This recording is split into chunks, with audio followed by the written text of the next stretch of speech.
Admirals जो कि navy की ग्रेटेस्ट पावर्स में से एक हैं। आज हम इन सातों एडमिरल्स को उनके पावर लेवल के अकॉर्डिंग उन्हें रैंक करेंगे और देखेंगे कि कौन स्ट्रॉन्गेस्ट है। Let's start the video without wasting any time.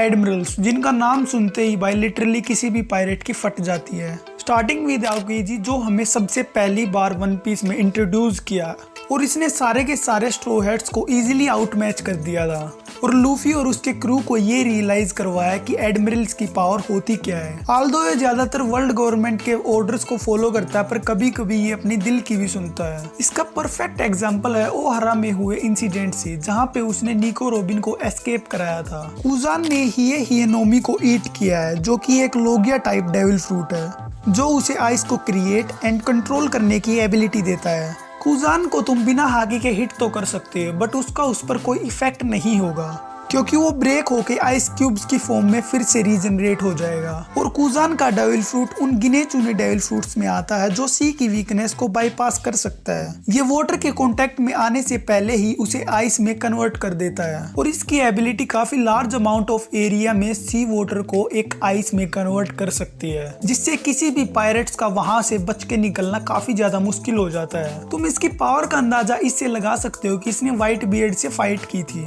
बिना किसी मेजर वुंड्स के। आफ्टर द मरीन फोर्ड ये नॉमिनेट हुआ था फ्लीट एडमिरल की पोस्ट के लिए बट वो आकाइनू से कॉम्बैट में हार गया और उसने अपनी पोस्ट से रिजाइन कर दिया ये कह के कि मैं आकाइनू के अंडर काम नहीं कर सकता बिकॉज ऑफ हिज क्रूअल्टी। इसके बाद उसने ब्लैक बियर्ड पायरेट्स को ज्वाइन कर लिया। इन ऑल ऑफ दिस हम कुजान को 8 ईयर में रख सकते हैं। एंड नाउ अपना नेक्स्ट एडमिरल है रियोक्योगु द ग्रीन बुल। इसने अपनी एडमिरल की पोजीशन को टाइम स्किप के दौरान अचीव किया। इसकी पावर का अंदाजा तुम इससे लगा सकते हो कि इसने किंग एंड क्वीन को इजीली हरा दिया था। इसने मोरी मोरी नोमी लोगिया टाइप फ्रूट को ईट किया है जो उसे प्लांट को क्रिएट एंड कंट्रोल करने की एबिलिटी देता है। जब इसने बीस्ट पायरेट्स पर अटैक किया था तो इसने अपनी फिंगर से प्लांट को ग्रो किया और इससे इसने लार्ज अमाउंट ऑफ एरिया में एनिमीज को खत्म कर दिया। फर्दरमोर इसके प्लांट्स किसी भी लिक्विड को एब्जॉर्ब कर सकते हैं जो कि ह्यूमन के अंदर के वाटर को एब्जॉर्ब करके उन्हें ऐसा बना देता है। इवन दो एक स्ट्रॉन्ग एडमिरल है लेकिन उसका मतलब ये नहीं है कि आओकीजी से ज्यादा स्ट्रॉन्ग है। मैं उसे उससे नीचे बी टियर में रखूंगा। Now move to the next admiral Kizaru. Kizaru की प्रेजेंस का काफी ज्यादा खौफ है अमंग द पायरेट्स और इसने साबाओडी में वर्स्ट जनरेशन पायरेट्स को आराम से पेल दिया था। इसने सिल्वर रेली से भी फाइट की थी जो कि रोजर के क्रू का वाइस कैप्टन था।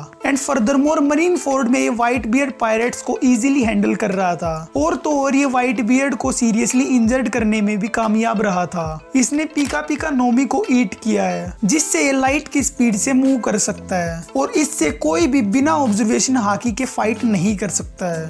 ये डेफिनेटली 8 ईयर में होना डिजर्व करता है। नेक्स्ट एडमिरल है अपना black arm Zephyr also known as Z जो कि एक फॉर्मर एडमिरल रह चुका है। इसने मॉन्स्टर ट्रायो से भी फाइट की थी और वो तीनों मिलके भी एक सीधा हिट नहीं लैंड कर पाए। जब वो एडमिरल की पोस्ट से रिटायर हो गया तो उसने काफी सारे मरीन्स को इंस्ट्रक्ट किया और इसने इवन किजारू कुजान और साकाजुकी को भी ट्रेन किया है। और यही एक ऐसा एडमिरल है जिसके पास कोई भी डेविल फ्रूट एबिलिटी नहीं है।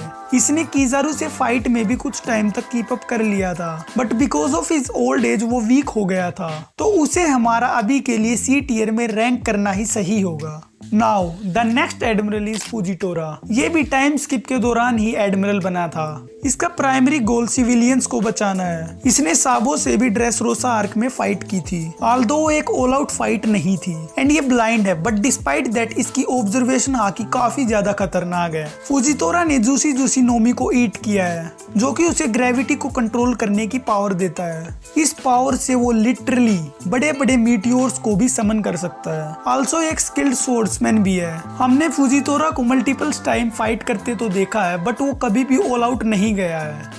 अभी के लिए उसे बी टियर में रखना ही ठीक होगा। नेक्स्ट अपना fleet admiral Akainu the red dog. ये कंप्लीट जस्टिस में बिलीव करता है इवन दो इसमें मासूम लोगों की जान ही क्यों न चली जाए। इसने ओहारा में सिविलियंस के एक शिप को इसलिए उड़वा दिया ताकि उसमें कोई भी स्कॉलर उसमें बच के भाग न पाए। साकाजुकी ने मागू मागू नोमी को ईट किया है जिससे वो मैग्मा को कंट्रोल कर सकता है। इसने मरीन फोर्ड में व्हाइट बियर्ड को सीरियसली इंजर्ड किया था और इसका तो भाई तुम्हें पता ही है डोनट ही बना दिया था। ये मरीन फोर्ड में तभी रुका था जब सैंक्स वहां पे आया।